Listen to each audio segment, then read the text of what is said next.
함께 은혜 받을 말씀은 신약 성경 골로새서 1장 9절에서부터 23절까지입니다. 신약 성경 골로새서 1장 9절에서부터 23절. 이로써 우리도 듣던 날부터 너희를 위하여 기도하기를 그치지 아니하고 구하노니 너희로 하여금 모든 신령한 지혜와 청명에 하나님의 뜻을 아는 것으로 채우게 하시고 주께 합당하게 행하여 범사에 기쁘시게 하고 모든 선한 일에 열매를 맺게 하시며 하나님을 아는 것에 자라게 하시고 그의 영광의 힘을 따라 모든 능력으로 능하게 하시며 기쁨으로 모든 견딤과 오래 참음에 이르게 하시고 우리로 하여금 빛 가운데서 성도의 기업에 부분을 얻기에 합당하게 하신 아버지께 감사하게 하시기를 원하노라. 그가 우리를 흑암의 권세에서 건져내사 그의 사랑의 아들의 나라로 옮기셨으니 그 아들 안에서 우리가 속량 곧 죄사함을 얻었도다. 그는 보이지 아니하는 하나님의 형상이시요 모든 피조물보다 먼저 나신 이시니 만물이 그에게서 창조되되 하늘과 땅에서 보이는 것들과 보이지 않는 것들과 혹은 왕권들이나 주권들이나 통치자들이나 권세들이나 만물이 다 그로 말미암고 그를 위하여 창조되었고 또한 그가 만물보다 먼저 계시고 만물이 그 안에 함께 섰느니라. 그는 몸인 교회의 머리시라. 그가 근본이시요 죽은 자들 가운데서 먼저 나신 이시니 이는 친히 만물의 으뜸이 되려 하심이요 아버지께서는 모든 충만으로 예수 안에 거하게 하시고 그의 십자가의 피로 화평을 이루사 만물 곧 땅에 있는 것들이나 하늘에 있는 것들이 그로 말미암아 자기와 화목하게 되기를 기뻐하심이라.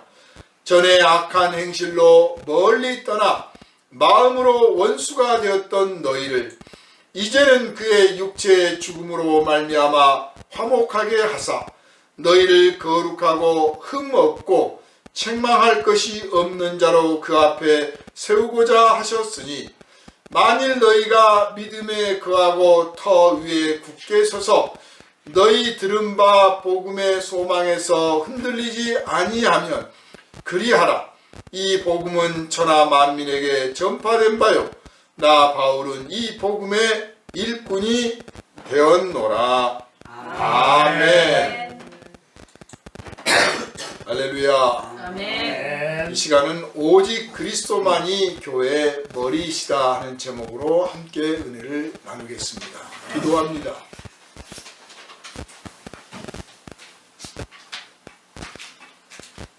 불면 흩어져 버리는 먼지와 같은 우리를 하나님께서 창조하셔서 하나님의 형상을 닮은 거룩한 존재로 살게 하시고 그 형상을 잃어버려 영원히 멸망받을 수밖에 없었던 우리를 다시 예수 그리스도의 보혈로 깨끗게 하시고 용서하여 주셔서 하나님의 자녀로 살게 하시니 감사드립니다. 우리가 이 존귀한 신분을 얻었으니 아침에 눈을 떠 저녁에 눈을 감을 때까지 우리의 삶이 복되고 영광스럽고 거룩한 삶이 되었음을 감사하며 우리의 삶의 모든 영역 속에서 하나님께 영광 돌리기를 소망하오니 거룩하신 아버지 하나님, 이 시간의 생명의 말씀을 우리에게 부어주셔서 이 말씀으로 충만함을 받게 하시고 이 말씀에 붙들린 바 되어서 세상에서 하나님께 영광을 돌리게 합당한 성도의 삶을 살게 하여 주시옵소서. 이 시간은 오직 그리스도만이 교회의 머리시다는 제목으로 함께 은혜를 나눌 때 우리가 관념에 그치지 아니하고 실제 생활 속에서 이 말씀을 경험하고 고백하고 증거하고 가르치고 우리를 통하여 이 말씀이 이루어져서 우리가 바로 천지를 창조하신 하나님의 능력을 나타내 보이는 사람이 되었음을 만민들에게 드러내 보이게 하여 주셔서 하나님께 영광을 돌리게 하여 주시옵소서. 우리를 원하신 예수 그리스도 이름으로 간절히 기도하옵나이다. 아멘. 할렐루야. 아멘. 성경을 읽다 보면 어떤 성경은 말들이 윤리나 도덕이나 생활의 법칙이나 삶의 규칙, 삶의 올바른 태도 이런 말씀들을 가르치실 때는 다 그냥 알아들을 것 같은 말씀이에요. 그런데 또 오늘 읽은 본문 같은 그런 말씀을 우리가 읽다 보면 이런 지혜를, 이런 깨달음을, 이런 지식을 어디서 얻었을까? 사람이 이걸 상상했다면 이것은 틀림없이 뭔가 좀 미쳐있는 사람이 분명하고 사람의 이성에서 나올 수 있는 말이 아니라서 뭔가 잘못된 거 아니냐 그런 생각을 할 수가 있습니다.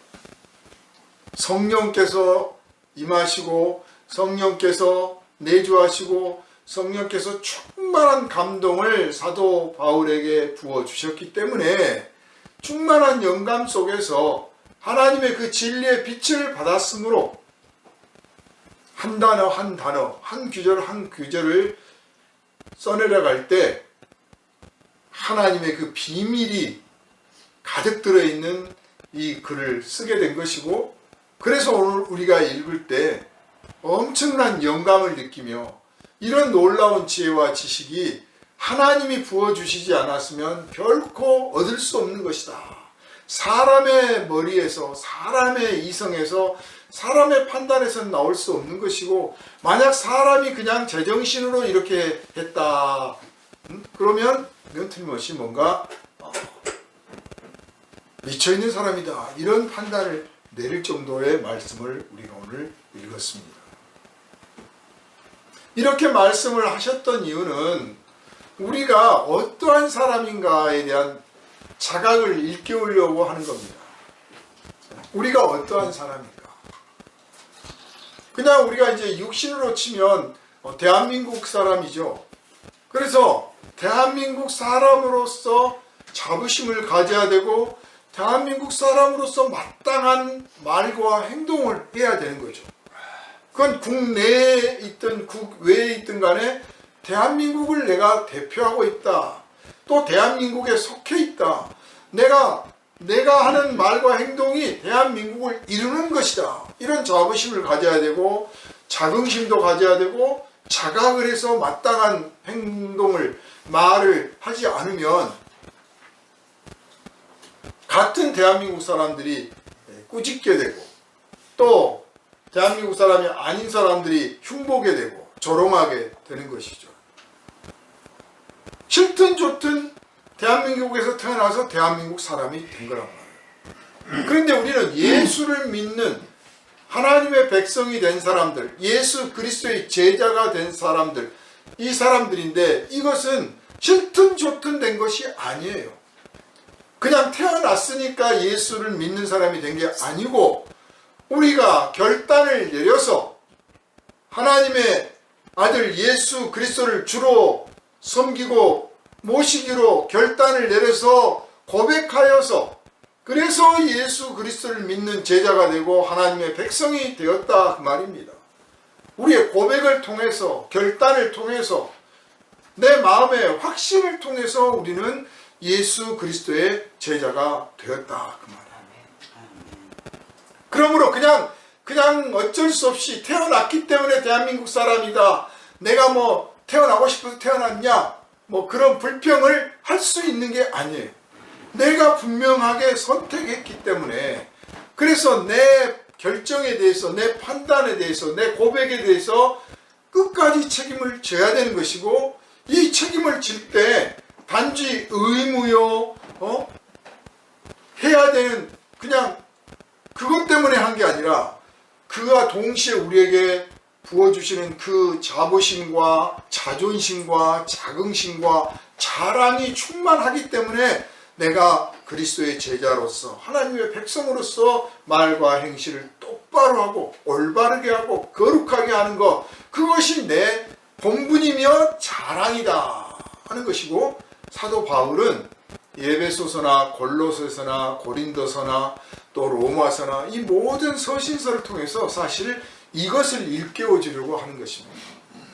그리고 한 사람 한 사람 하나님의 백성이요, 한 사람 한 사람 그리스도의 제자 된 사람들이 모여서 교회를 이룬 거예요. 2명만 모여도 교회, 3명도 교회고, 5만 명 모인 교회가 교회고, 200명 모이면 교회가 아니냐? 2명 모이면 교회가 아니냐? 아니란 말이에요. 2명만 모여도 교회예요. 그래서 우리는 교회에게 하신 말씀을, 이건 우리 교회는 해당이 안 돼 하는 게 아니라 모든 교회에 해당이 될 뿐만 아니라 특별히 우리 교회를 향하신 말씀이다, 이런 자각을 하고 하나님의 말씀 받아 여러분의 심령에 새기시기를 다시 한번 부탁을 드립니다. 여러분 몸을 다 가지고 있죠. 이 몸이 죽고 죽어, 뭐 골몇 번 죽고 죽어 할 때 그 몸이라는 게 뭡니까? 내 존재란 뜻이죠. 내 존재. 여러분은 몸이 없으면 존재를 느낄 수가 없어요. 여러분의 몸이 없으면 존재를 나타낼 수도 없습니다. 몸이라고 하는 것은 내 존재를 느끼게 해주는 거예요. 외부 환경을 통해서 나에게 접해주는, 뭐 가깝게는 공기, 햇볕, 또 마시게 되면 물, 음식, 또 의복도 있고, 또 사람들을 만나서 그 눈빛, 음성을 듣고, 이 모든 것들이 몸이 있어서, 몸을 통해서 몸이 있기 때문에 나에게 그것들을 느끼게 하고 알게 하고 깨닫게 하고 때로는 누리게 한다. 그 몸이 없으면 아무것도 느끼지를 못해요. 그래서 몸이 죽으면 아무것도 못하는 거예요. 또 내가 몸이 없으면 사람이 나를 알아보지를 못해요. 내가 몸이 있으니까 나를 알아보는 거예요. 그래서 나를 좀 대접하는 사람도 있고 나를 대접하지 않는 사람도 있을 수 있어요. 거기에 일일이 뭐 반응을 하고 감정을 느낄 수도 있지만, 또 그러거나 말거나, 그래 내 몸 가지고 내가 사는데 네가 뭐 나를 기분 나쁘게 생각하든지 말든지, 뭐 너무 극단적으로 가면 그게 사이코패스, 소시오패스인데, 너무 극단적으로 가지 않는 적정선에서 사람들이 나를 어떻게 보는지 너무 개의치 않으면서 내 삶을 내가 살아갈 때 이게 적당한 삶이요, 만족할 만한 삶인 거예요. 남들의 눈치를 다 살펴가면서 모든 것에 대해서 다 반응을 해서, 내 몸은 하나인데 어떤 사람은 나한테 웃으라고, 어떤 사람은 나한테 찡그리라고 할 때 내가 웃었다 찡그렸다를 할 수 없잖아요. 여기에 대해서 내가 적절하게 소신을 갖고 내 몸을 지켜가면서 반응을 할 때 내가 나다운 삶을 산다 말입니다. 내가 그걸 무너뜨리면 나답지 않는 삶을 살게 되죠. 그래서 주눅들어 산다, 또는 조종을 당하고 있다, 가스라이팅을 당했다, 뭐 등등 그런 말들이 왜 나오냐? 그 사람답지 않은 삶을 살고 있거든. 언제부터 그랬는지 모르지만 외적인 것들로부터 자기 몸을 내맡겨가지고 자기가 자기 몸의 주체가 되지 못하고 타인의 것이 되어 있는 상태, 그런 상태는 사실 불행한 상태다, 이렇게 말씀을 드릴 수가 있습니다.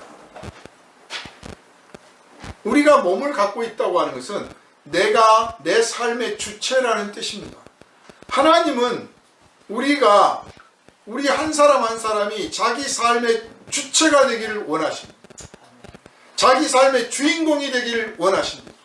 사이비 이단들, 거짓 종교들은 사람을 현혹시키고 미혹해서 그 삶의 주인공이 되지 못하게 만들어요. 저 신께서, 저 하나님께서, 저 거룩한 분께서 너를 이렇게 요구하신다, 너는 이렇게 살아야 된다, 너는 이게 운명이다, 이게 뭐다 해서 자기 삶을 자기가 살지 못하게 만들어요. 어느 순간에 어느 순간부터는 아, 내가 이렇게 사는 게 잘못된 것 같아. 밥 한 그릇을 먹는데도 노래 한 곡을 듣는데도 또 뭐 커피 한 잔을 마시면서도 아, 이건 내가 뭐 하나님의 뜻을 저버리는 게 아닌가 막 그런 생각이 들게 만들어요. 왜냐하면 그 자기 삶이 자기 것이 아니라고 생각하는 거야. 몸이 있다고 하는 것은 내가 내 삶의 주인공이 되어 있다 그 뜻이에요. 하나님께서 그렇게 만들어 주신 겁니다. 그러니까 티끌 같은 이 먼지 같은 존재를 하나님께서 빚으셔가지고 거기에 하나님의 호흡을 불어넣어서 생명이 되게 하셨잖아요. 한 인간으로서 주체로서 살아라. 너는 너의 인생을 살아라. 너의 삶을 살아라. 네가 누리는 모든 것이 다 네 것이다. 전도서가 하시는 말씀이 그거예요. 전도서의 모든 내용이 딱 한마디로 정리되는 거예요. 슬프든지 기뻐하든지 즐겁든지 외롭든지 의롭든지 불의하든지 그것이 다 네 몫이다. 네 거다. 너의 삶이다. 하나님이 너에게 주신 것이다. 너는 그 너의 삶을 통해서 너의 삶을 누려라. 그리고 너를 결코 삐뚤어지거나 잘못된 길로 인도하지 않을 터이니 하나님의 거룩하신 뜻에 순종해라. 그럴 때 네가 복을 받고 복을 누리게 되리라. 그 뜻이에요.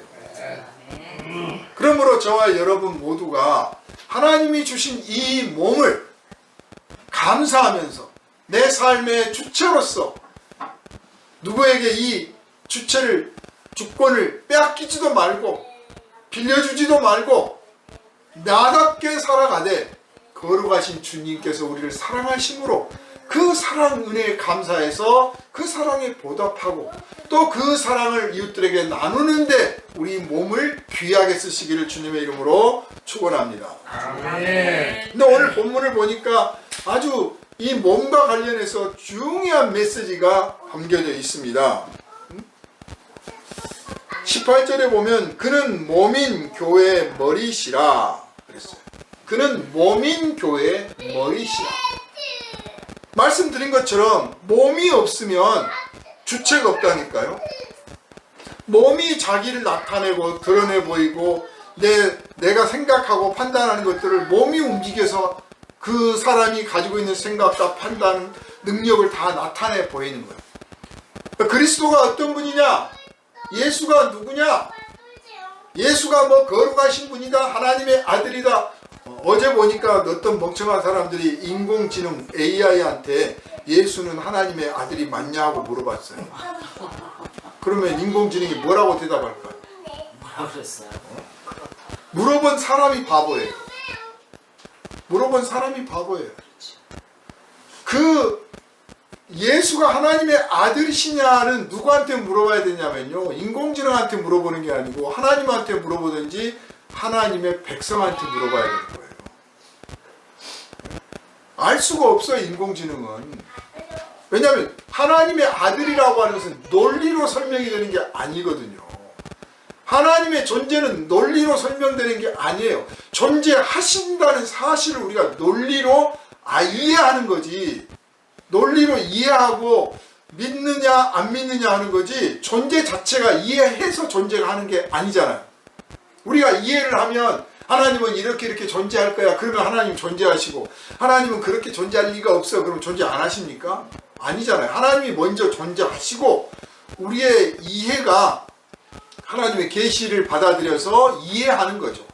마찬가지로 하나님의 아들 예수가 하나님의 아들이시냐는 하나님의 아들로서 이미 존재하셨던 거예요. 우리가 인정하고 말고 할 게 없어. 우리가 이성으로 판단할 게 없어. 그냥 애초에 삼위일체 하나님이셔.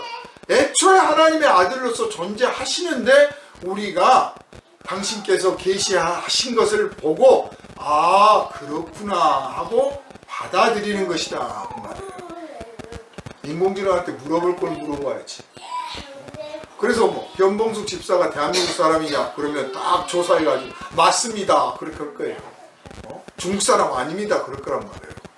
그러나 하나님의 아들 예수가 맞냐 그러면 대답 못합니다 그렇지. 사람들이 예수가 누구냐, 그리스도가 누구냐, 그걸 어떻게 아느냐면요, 그 몸을 통해서 아는 거예요. 예수가 하나님 나라로 다시 하늘로 올라가시기 전에는 당신이 직접 친히 다니시면서 하나님을 나타내 보였어요. 네? 왜 하나님의 아들이시냐? 하나님을 나타내 보이셨다니까요. 그래서 하나님의 아들이에요. 하나님의 아들이 아니고는 하나님을 100% 나타내 볼 수가 없어. 그러니까 하나님은 당신을 무엇으로 나타내 보이시느냐? 하나님의 아들로 나타내 보이시는 거예요. 하나님이란 어떤 분인가? 그래서 예수의 아버지 하나님을 우리가 믿는 거예요. 다른 하나님도 세상에 많아, 가짜 하나님이. 그러나 예수의 아버지 하나님, 즉 예수를 통해서 나타내 보인 하나님, 예수가 나타내 보이신 하나님, 당신들이 믿고 있는 하나님, 그리고 내 아버지 하나님 다르다. 당시 유대인들한테 예수님이 말씀하셨어요. 너희 아비는 마귀니라. 너희가 아버지라고 믿는 그 아버지는 마귀다. 예수님이 그러셨어요. 그러니까 이제 신앙생활을 하고 아브라함을 자랑하고 우리 조상 아브라함이 하나님의 약속받은 자다고 뭐 떠버리고 했지만 실제로 그들이 하나님이라고 믿고 뭐 하고 있는 행동들은 전부 우상을 섬기거나 귀신을 믿는 자들과 다를 바 없는 행동들을 했단 말이에요. 그래서 하나님을 하나님답게 취급을 안 한 거예요. 하나님이 하나님이 아니야. 진짜 하나님을 봐도 알아볼 수 없을 만큼 이상한 변해버린 신앙생활을 하고 있는 거예요. 아브라함은, 야곱은, 모세는 하나님의 음성을 듣고 어떤 사람은 하나님을 만나기도 하고 하나님과의 관계를 바르게 형성할 수 있었잖아요. 그들은 하나님이 부어주신 은혜를 그대로 받아들여서 거기에서 자기가 상상을 더하거나 이론을 더하거나 무슨 법칙을 막 적용해서 만들어낸 하나님을 섬기지 않고 당신에게 계시해 주신 그대로 하나님을 믿고 따르고 감사하고 찬양을 했어요. 그러나 아브라함의 후손들은 세월이 흘러가면 갈수록 자기들이 만든 하나님, 자기들이 상상하는 하나님, 자기들이 정한 규칙대로 하나님을 자꾸 만들어내고 그 하나님을 섬기는 거예요. 그러니까 그 하나님에는 진짜 하나님의 모습도 있지만 가짜 하나님의 모습도 들어있어. 섞여 있는 거죠. 그래서 하나님께서 친히 당신을 나타내 보이셨어요. 하나님의 아들로. 그런데 어떻게 했습니까? 그 아들을 십자가에 못 박아 죽였잖아요. 왜냐? 하나님을 알아보는 눈이 없는 거예요. 기적을 했다. 기적? 얼마든지 사입 이단도 할 수 있어. 저거 사탄의 괴수야. 이런 식인 거예요. 그래서 그냥 병자를 고쳐주는 정도를 넘어서서 나병 환자, 안진뱅이, 혈루병 걸린 사람, 중풍병자 다 하나님에게 벌 받고 있다고 누구든지 믿고 있었던 사람들을 고쳐주셨단 말이에요. 더 나아가서 소경의 눈을 뜨게 했는데 아주 태어날 때부터 소경인 사람의 눈을 뜨게 해줬어. 이건 하나님이 아니면 할 수 없는 일이에요. 더 나아가서 죽은 사람을 살려냈어. 하나님이 아니면 할 수 없는 일이에요. 그래서 내가 당신들이 그렇게 믿고 기다리고 찾고 있는 그 하나님의 아들이다. 내가 하나님이다. 그러니 내가 하는 말을 믿어라. 내가 하는 가르침을 따르라. 내가 명령한 것을 지켜라. 그러나 사람들은 병 고쳐주고 기적을 행하시고 뭐 그럴 때는 환호를 하고 따라다니면서 왕을 삼고자 했으나 결국은 예수를 십자가에 못 박아 죽입니다. 그래서 그 몸을 십자가에 못 박아 죽였어요. 그 몸을. 그 순간은 사실 엄격하게 말하면요, 그냥 그 문학적으로만 말씀을 드리자면 예수가 십자가에 못 박힌 그 순간은 하나님은 아무 일도 할 수 없는 순간이 된 거예요. 하나님의 아들의 몸을 못 박아버렸어. 아무 일도 하지 마라. 인간이 저지른 죄악이에요. 인간은 하나님 당신은 아무 일도 하지 마세요. 우리가 알아서 할게요. 모든 인간의 마음속에 그게 들어있어요. 하나님 믿는다고 하는 사람도 그 생각을 가끔 해요. 하나님 가만히 계세요. 제가 알아서 할게요. 저도 가끔 그런 기도해요. 하나님 이번엔 제가 알아서 할게요. 그럼 네 마음대로 해라. 잘된 꼴이 있습니까? 모든 인간의 마음속에 그게 있어. 하나님 가만히 계세요. 내가 할게요. 근데 하나님 앞에 사람이 나대면 안 되는데 반대로 하나님이 나댄다고 생각을 하는 거야. 그래서 하나님 까불면 죽어 있다 이 소리를 하는 거야. 그래서 십자가에 못 박아버려. 예수께서 십자가에 못 박히셔서 그래 그 몸이 무덤에 들어가니까 이제 하나님의 아들이 어떤 일도 할 수 없는 상태가 된 거잖아요. 하나님의 아들은 이제 끝난 거야. 끝장난 거야. 그게 무슨 의미인지도 모르는 거예요. 사실은 이게 신학적으로 보면 하나님이 아무 일도 하실 수 없게 됐다 그 뜻이에요. 그런데 하나님이 어떤 분이십니까? 사람이 하지 마세요 그러면 하지 않는 분이고 사람이 그냥 못 박으면 그냥 그대로 끝장나는 분입니까? 아니잖아요. 예수를 죽은 자 가운데서 다시 살려내셨습니다. 할렐루야. 너희가 무슨 짓을 해도 너희가 어떻게 나를 가로막아도 너희가 어떻게 저항해도 나는 내 뜻을 반드시 이룰 것이며 내가 할 일을 반드시 행하리라. 그걸 입증하신 게 예수 그리스도의 부활 사건이에요. 예수께서 이제 부활하셔가지고 제자들 앞에 나타나셨습니다. 제자들 앞에 나타나셨어요. 제자들은 예수 십자가에 못 박혀서 이미 죽어서 끝장난 줄 알았는데 몸이 죽으면 그 인간이 죽은 거예요. 몸이 죽으면 그 사람이 죽은 거야. 아무것도 할 수 없는 거야. 그러니까 여태 예수 믿고 따라다니면서 환호하고 예수가 이스라엘을 구원할 자라고 믿고 있었던 믿음도 다 무너져 버린 것이고 끝장난 거예요. 이제 결국 예수 믿고 따랐던 그 몇 년의 시간 허송세월한 것처럼 돼버린 거고 너무 허무한 마음이 들어서 이제 집으로나 돌아가자 할 그런 판국이 된 거예요. 네? 그런데 예수께서 부활하셔서 나타나셨습니다. 나타나셔서 봐라 내가 죽지 않고 살아있다 그러셨어요.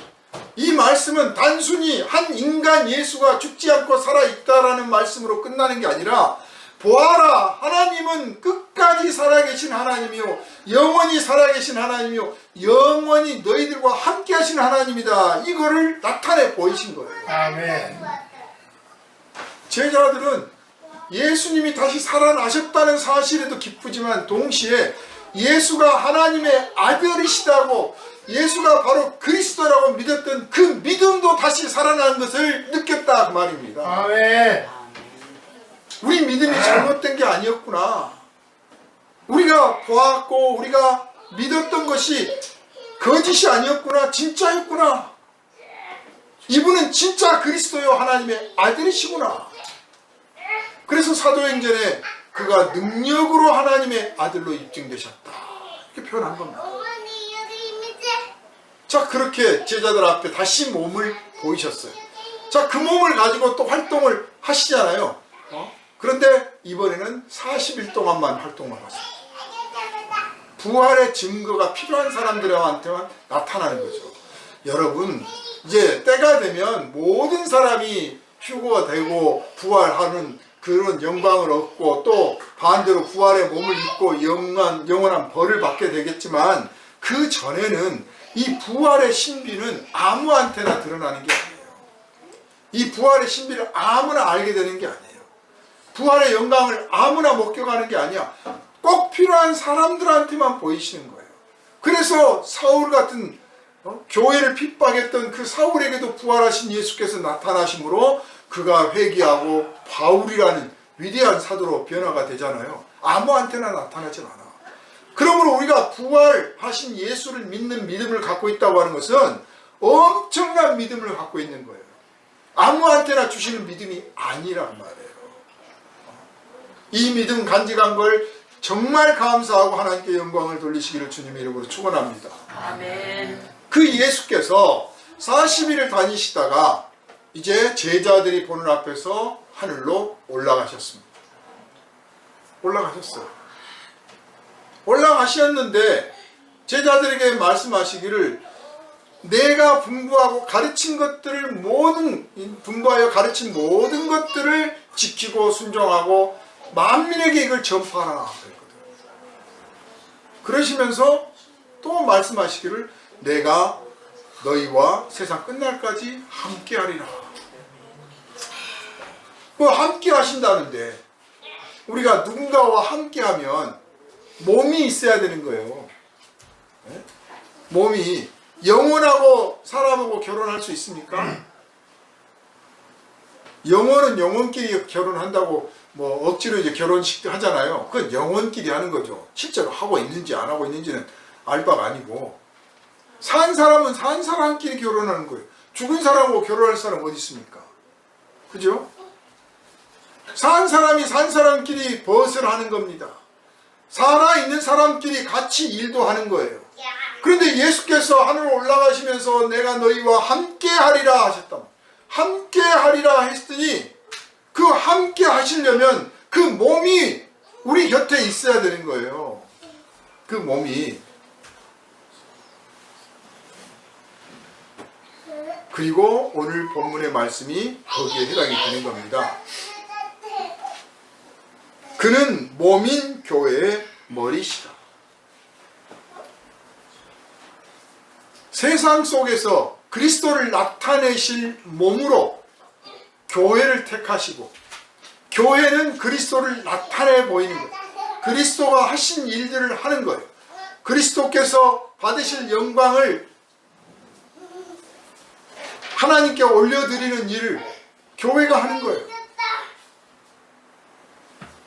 그래서 교회가 있으므로 우리가 그리스도께서 우리와 함께 하신다 하고 느끼는 거예요.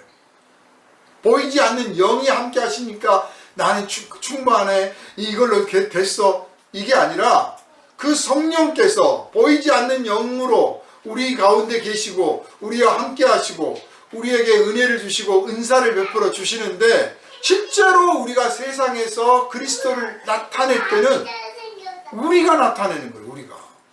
우리가 그리스도의 몸이다. 그래서 세상 사람들이 하나님이 어떤 분이냐, 하나님은 예수를 보아야 아는 거고, 그러면 예수는 어떤 분인가 하는 것은 교회를 보고 아는 것입니다. 교회의 역할이 이렇게 중요합니다. 교회의 본분이 엄청난 거예요. 교회가 잘못하면 예수가 욕을 먹고, 예수가 욕을 먹으면 하나님이 욕을 먹는 거예요. 교회가 잘못하면 예수의 영광을 가리는 것이고, 예수의 영광을 가리는 것은 곧 하나님 아버지의 영광을 가리는 것입니다. 그러므로 모든 성도들은 교회의 한 지체로서, 한 사람 한 사람이 교회의 지체로서 자각하고 자부하고, 그리고 정말 몸을 위하여 내가 내 역할을 잘해야겠다고 생각해야겠고, 모든 교회는 합해서 한 교회로서, 한 몸으로서 우리가 그리스도의 영광을 나타내는 고귀한 신분이니만큼 우리 역할을 잘해야겠다라고 하는 자각이 있어야 되고, 자부심도 가져야 되지만 실제로 실천해야 되는 거예요. 오늘날 교회들은 공부들을 많이 해가지고요, 성경도 다 읽어. 중세시대 사람들은 읽어보지도 못하는 성경을 우리는 얼마나 편하게 읽는지 몰라요. 글 공부돼서 읽고, 모르는 단어도 별로 없어.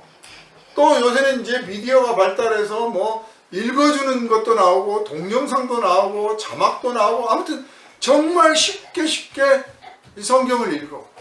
거기에다가 얼마나 많은 성경 해석들이 있습니까? 또 교리 서적은 또 얼마나 많습니까? 맘만 먹으면 얼마든지 가까이 할 수 있어요. 그래서 배운 것도 많고 아는 것도 많아요. 성경에 대해서, 교리에 대해서 목사들보다 공부를 더 많이 한 사람도 있어요. 그런데 문제는 행동이 없어요. 그래서 사랑하자, 서로 사랑하자, 예수 십자가를 본받고 우리도 십자가를 지자 하고 관념은 갖고 있는데, 사랑에 대한 관념들은 있는데 행동은 안 해. 즉 몸이 없다 그 말이에요.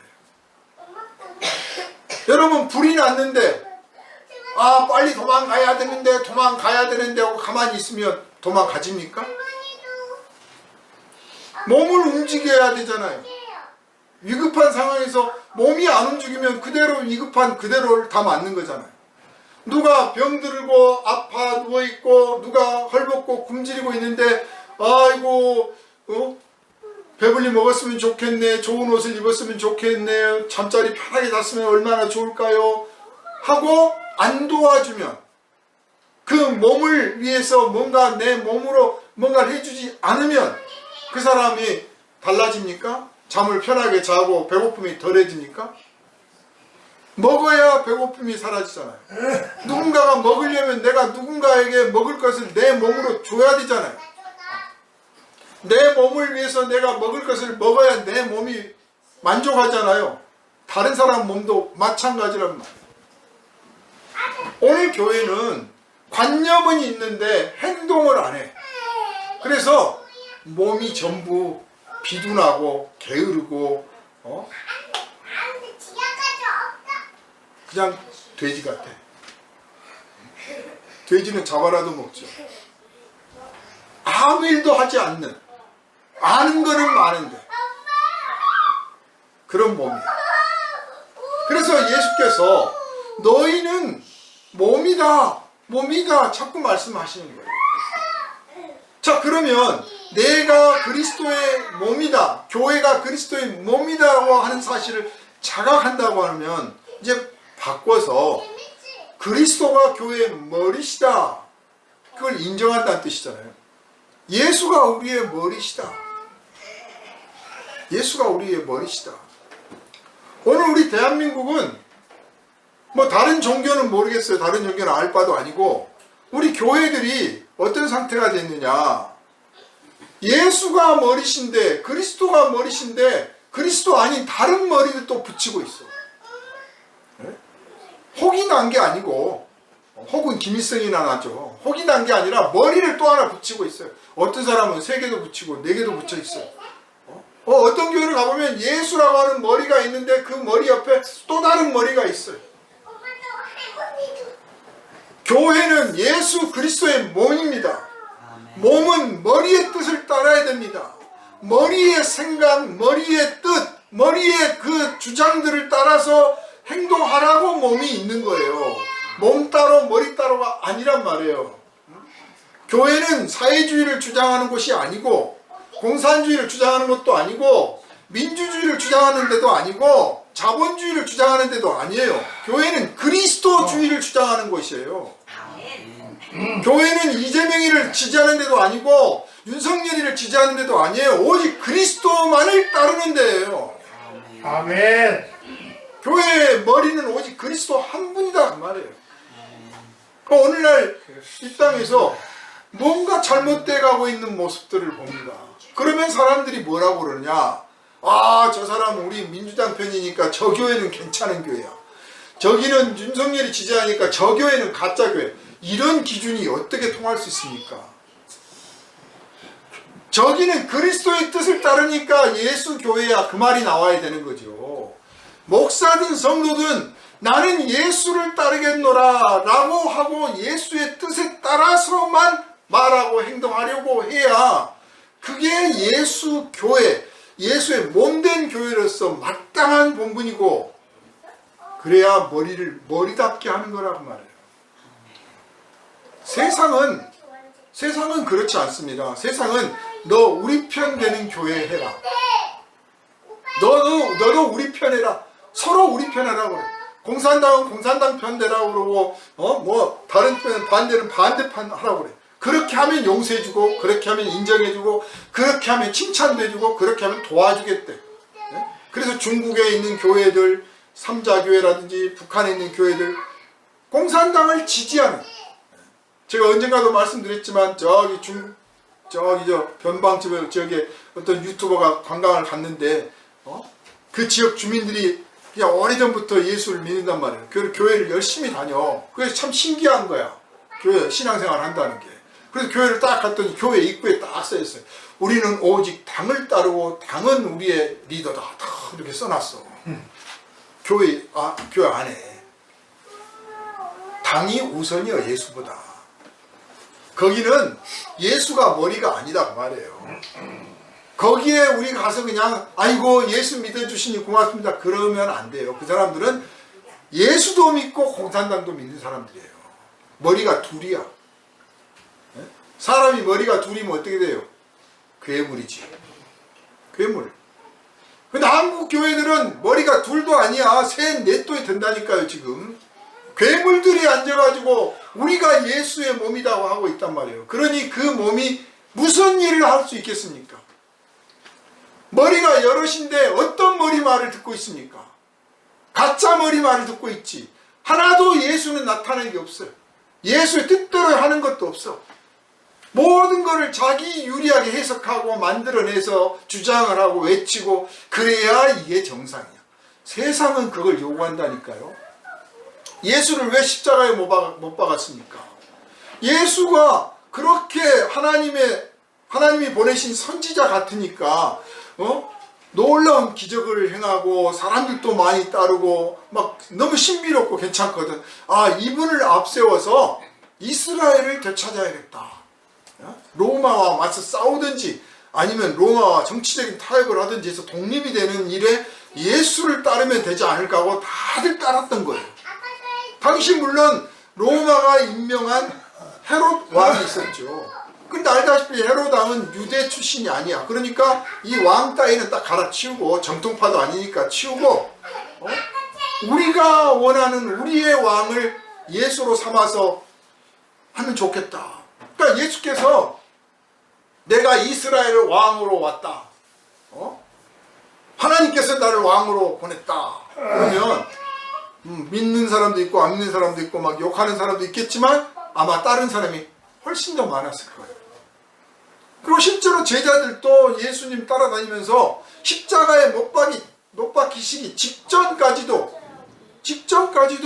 예수님께서 이스라엘을 구원할 자요 이스라엘 왕으로 오십니다. 이분이 왕권을 회복할 거다 믿었다니까요. 그렇게 믿고 있었습니다. 그런데 예수께서 전혀 그런 기미가 없어. 딱 보아하니 로마를 물리칠 생각도 없고 세례자 요한은 왕 앞에 가서 그따위로 살지 말라고 막 경고도 했는데 예수님은 그런 것도 안 해. 왠지 내가 약해. 그리고 서로 사랑하라, 원수를 사랑하라, 뺨을 맞거든 이쪽 뺨도 돌리더라, 이렇게 하시니까 이분의 가르침을 따르기는 너무 이상한 거예요. 세상이 원하는 하나님이 아닌 거예요. 여러분 이 점을 명심해야 됩니다. 세상이 원하는 하나님이 아니야. 하나님은 다시 말하면 하나님이 원하시는 세상도 아니에요. 그런데 우리 그리스도인들이 그 중간에 끼어가지고 하나님이 원하시는 사람이 되어서 세상을 하나님이 원하시는 대로 변화시키려고 해야지. 세상이 원하는 대로 우리가 따라가가지고 우리 하나님을 저버리면 그게 하나님의 사람이 할 짓이냐 그 말이에요. 아무리 봐도 예수께서 세상이 원하는 대로 해줄 사람 같지를 않으니까 어떤 결론을 내립니까? 예수를 죽이자. 죽이는 게 유대인의 안전을 위해서 좋다. 이대로 놔뒀다가는 로마가 무슨 핑계를 대고 공격할지 모른다. 선동만 하고 있어서 안 되겠다. 그렇다고 정작 나서서 독립운동, 독립투사가 돼가지고 싸우면 조금 한때는 조금 눈치를 보겠지만 우리가 적극 지지를 할 텐데 그러지도 않고 보니까 안 되겠다. 차라리 죽이는 게 낫겠다. 그래서 예수를 죽여요. 예수 붙잡혀가니까 제자들도 다 달아나지 않습니까? 왜? 무섭기도 했지만 이분이 맞서 싸우고 야 칼을 뽑아라 할 줄 알았는데 칼을 버려라. 칼로 선자는 칼로 망하느니라. 틀렸다. 이분을 믿고는 이스라엘 독립은 틀렸다.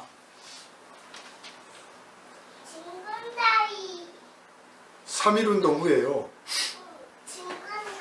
전번에도 말씀드렸지만 우리 그리스도인들이 뭐 전적으로는 아니지만 많이들 나서서 3.1 독립운동 선언을 기미 독립선언 운동을 했잖아요. 만세운동도 했잖아요.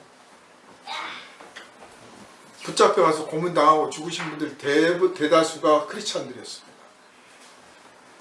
그리고 이제 그 3.1 운동이 그걸로 해서 일본이 물론 아이고 무서워라고 도망간 게 아니고 세상은 그렇게 만만하지 않죠.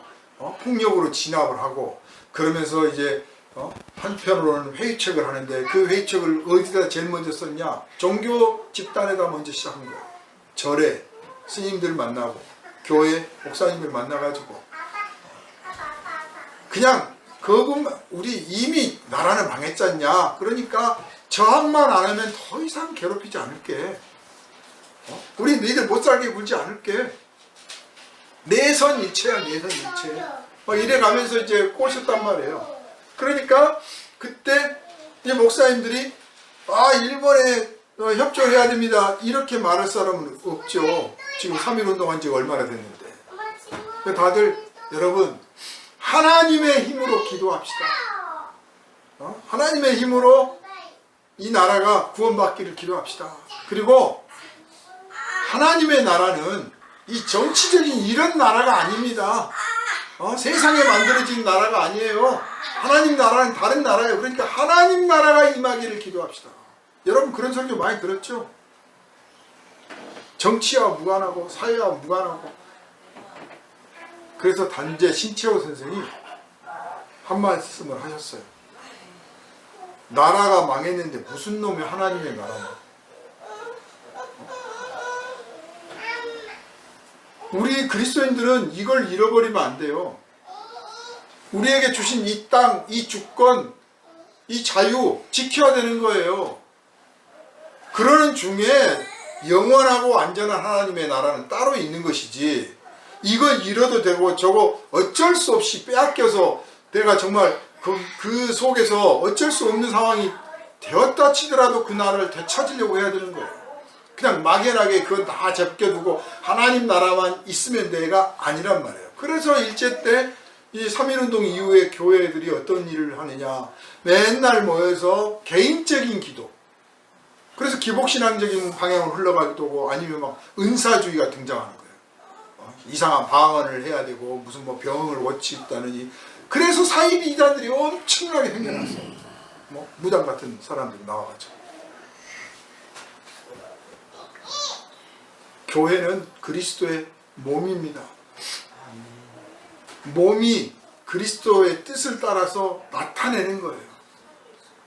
그런데 오늘 교회는 그리스도가 머리가 아니고 그리스도 외에 다른 머리가 있다 보니까 이것도 못하고 저것도 못하거나 아니면 그리스도의 목적은 딱 제껴두고 다른 머리를 따라가지고 이미 교회가 아닌, 머리에서 분리되면 머리를 잘라버리면 다른 몸인 거예요.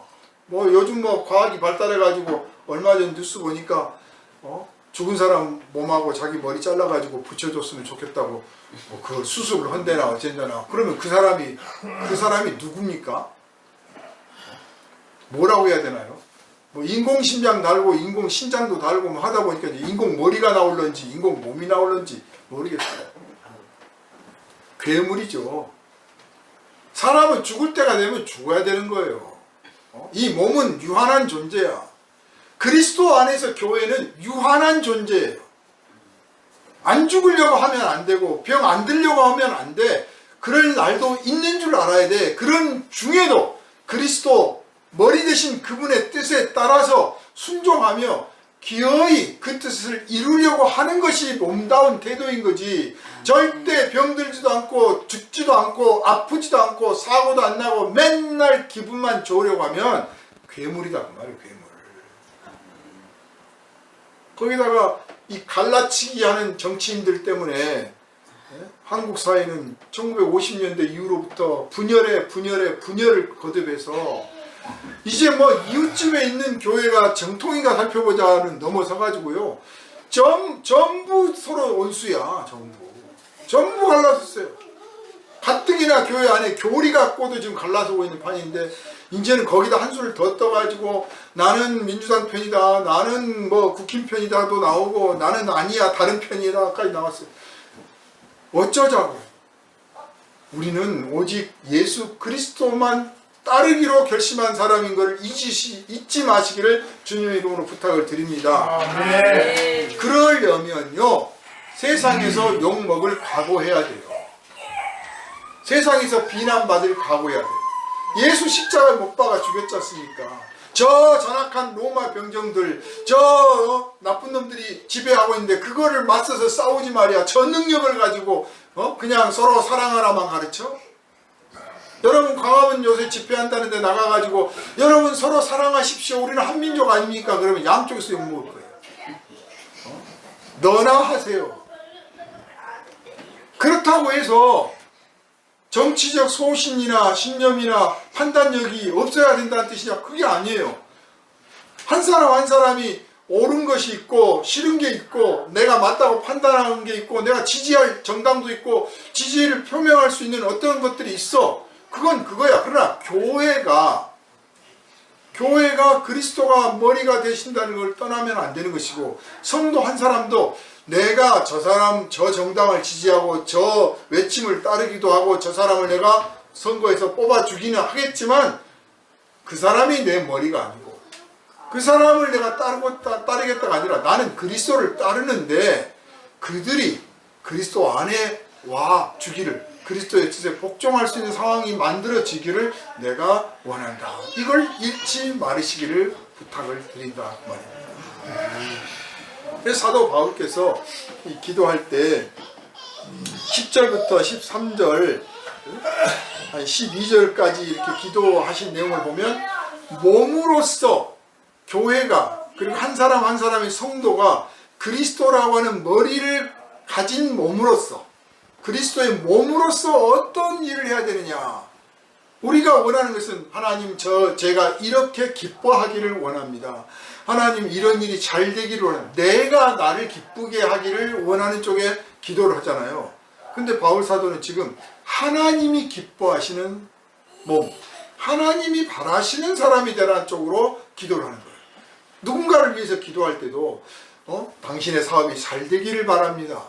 당신의 일이 잘 되기를 바랍니다. 물론 축복할 수 있어요. 그 축복은 얼마든지 할 수 있습니다. 그런데 내가 축복하는 건 내 권리고, 하나님께 내가 기도할 때는 하나님, 저 사람이 저의 사업이 잘 되든지 잘 못 되든지 하나님의 거룩하신 뜻에 순종하고 하나님께서 당부하신 일을 어떤 상황에서 해낼 수 있게 하여 주십시오라고 기도를 해야 돼요. 하나님 사업 잘 되게 해가지고 헌금 많이 하게 해주세요. 이게 아니고, 내가 축복할 때는 당신의 일이 잘 되기를 원합니다. 당신의 뜻이 펼쳐지기를 원합니다. 당신의 자녀가 잘 되기를 원합니다. 축복은 할 수 있어요. 근데 내가 하나님 기도할 때는 그렇게 하는 게 아니라 하나님 저 사람이, 저 가정이, 저 사업이 하나님의 거룩하신 뜻에 순종해서 하나님의 뜻을 이루어드리고 하나님의 기쁨이 되고 나아가 하나님의 자랑이 되게 해주십시오. 이렇게 기도하는 거예요.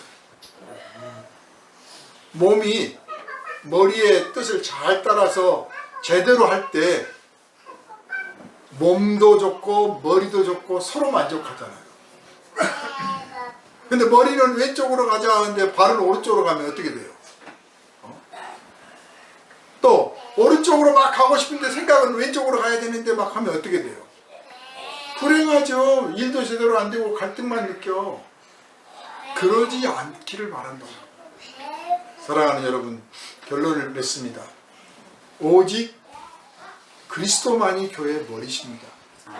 어떤 사람이 어떤 주장을 가지고 와서 교회에서 성도들에게 이것을 따라야 진짜 교회고 이게 예수 정신이라고 누가 말하더라도 속지 마십시오. 믿지 마십시오.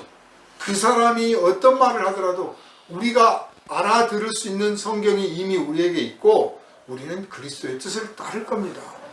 한 사람 한 사람으로서, 한 나라의 주권을 가진 국민으로서, 시민으로서 말도 하고 행동도 하죠.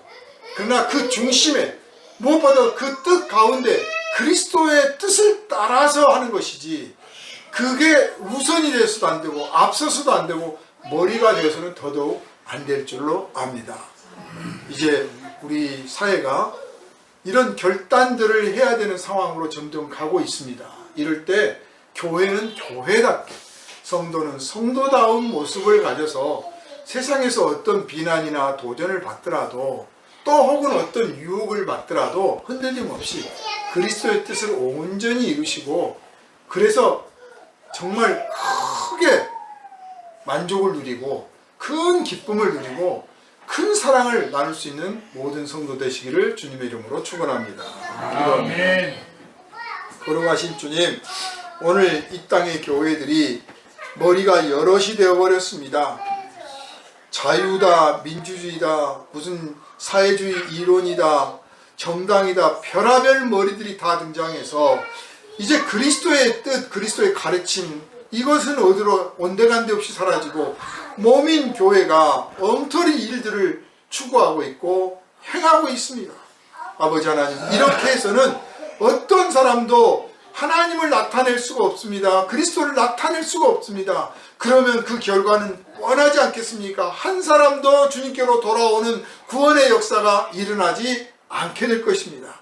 이제 우리가 정신을 차려서 교회의 머리는 그리스도시요, 그리스도의 몸은 교회라고 하는 이 놀라운 진리의 말씀을 흔들림 없이 믿어서 우리의 삶의 모든 영역 속에서, 교회의 모든 행동 속에서 오직 그리스도만을 나타내기에 힘쓰게 하여 주옵소서. 우리를 원하신 예수 그리스도 이름으로 간절히 기도하옵나이다. 아멘.